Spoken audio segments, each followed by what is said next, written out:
they had their own motivations. This gave them some of their power that had gained force and more power throughout the 20th century. Now, when I say no one was really enforcing Prohibition, it was an issue. Of course, we've heard of Al Capone. He's kind of the father of our mafia stories we hear about as children. Now, Al Capone was making about $60 million a year from bootlegging, which today is about $850 million.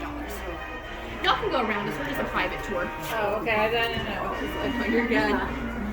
I just keep talking and I clog up the pathway. I'm very good at it.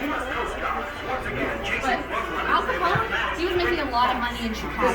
He was making sure the police were being on his payroll. He was paying them a hefty amount. He was paying the mayor of Chicago and making sure that he was getting reelected every year by making sure those votes were in his favor. But he was also seen as a really good guy in Chicago. He established some of the first homeless shelters and soup kitchens. He was the person you contacted if you needed a job. He wanted to help Chicago. But, you know, he did a lot of other stuff too. He was seen as this stand-up guy in the community up until February 14th, 1929. Now, this was the incident of the St. Valentine's Day Massacre. If you haven't heard of it, pretty much a quick summary was Bugs Moran, the arch nemesis of Al Capone, received a tip that a truck liquor had been stolen and was up for sale. These guys contacted him and said, "Do you want to buy this truck of liquor? It's for yours to sell." And he said, "Yeah, let me send my men down. I will connect them, and we'll come purchase it if we like." So he sent his men down. He said, "I have to stop and get a haircut along the way. You go check it out. You give me the word when I get there if it's good, and I'll close the deal." So he sends his men down, and when they get there, two men dressed as police officers step out of the truck, line up against the wall, and kill all seven. Now, Bugs Moran eventually shows up and says, "Oh my God, Al Capone set this up. He's the one who did this to kill my men." And then Al Capone, when word reached him, he said, No, I was in Florida that week. There's no way I could have done that. You're just trying to frame me. You killed your own men to get me arrested. This is a whole framing situation. You did this." Well, the first ever ballistic forensics analysis was done on this case ever in forensic history. And it turned out the bullets that killed the men belonged to a gun used by one of Al Capone's men that he purchased. So, we all knew Capone did it, but they just didn't have the evidence at the time to actually arrest him, and also those who were running the case were also on his payroll, so nothing exactly was going to happen. Now, in 1930, Al Capone was on the cover of Time magazine for being such a stand-up figure in Chicago, and also making so much money mysteriously. He wasn't putting it in the bank. He was keeping it under floorboards and mattresses, and some locations we still don't know today. A lot of his fortune is still out there somewhere. But the federal government got embarrassed because this criminal that we know did this massacre and was doing a lot of sketchy things in Chicago was now on the cover of Time magazine that was released to the nation. And of course, they said, we have to do something. We can't get him on a local crime because Chicago's not going to arrest him. They're being paid by him. So what federal crime can we get him on? Tax evasion. He was finally sent to Alcatraz for 11 counts of tax evasion because he wasn't, filing any income taxes. He wasn't saying that he was getting any income. Now, he of course passed away not too long after Prohibition. But to this day, we still don't know where half his fortune is. Now, he wasn't the only one keeping all that cash to himself. A lot of these other boys were doing the same thing.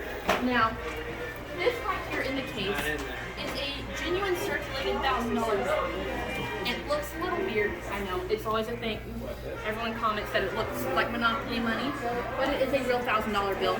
The person who donated it to us kept it in a case on a wall for about 90 years. So the front of the dollar bill has the proper 100 years of UV damage, but the back does not. But that $1,000 bill was released in 1928 by the Treasury Department because they needed that cash that all the mafia was hoarding to go back into circulation. Because your regular American could not get change. All of the larger bills were being stored away, even the smaller bills. There was just not enough money in circulation, so the Treasury Department, instead of, cracking down on Prohibition, said, just give us the money back. Here's $1,000 bills so you can give us the smaller bills back. Now, of course, not too long after Prohibition ended in 1933, in 1934, Great Depression hit. So these were quickly pulled out of circulation. But on the $1,000 bill is Cleveland, and there was also a $500 bill that came out as well that has President McKinley on it. So, Wow. But if you ever come across one of these, don't take it to the bank. They are valued by collectors about 4 to 5 times the amount they're actually worth at the bank. So don't ever try to get that. I didn't even know they had one of those. Now, these 3 boys over here, A real $1,000 bill. huge mafia members. But a fun fact about these wax figures, I always like to talk about this. It's kind of cool. All 3 of these boys were made by Potter's Wax in Tennessee. And all 3 of them Wow.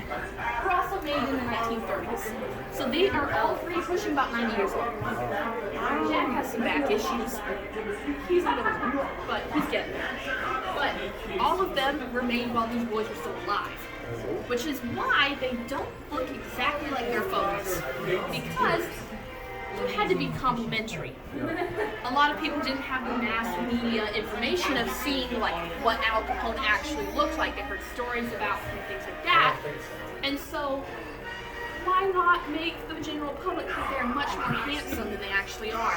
You don't want to anger a mafia boss by making him look exactly like himself and then him get offended. You don't need that kind of enemy.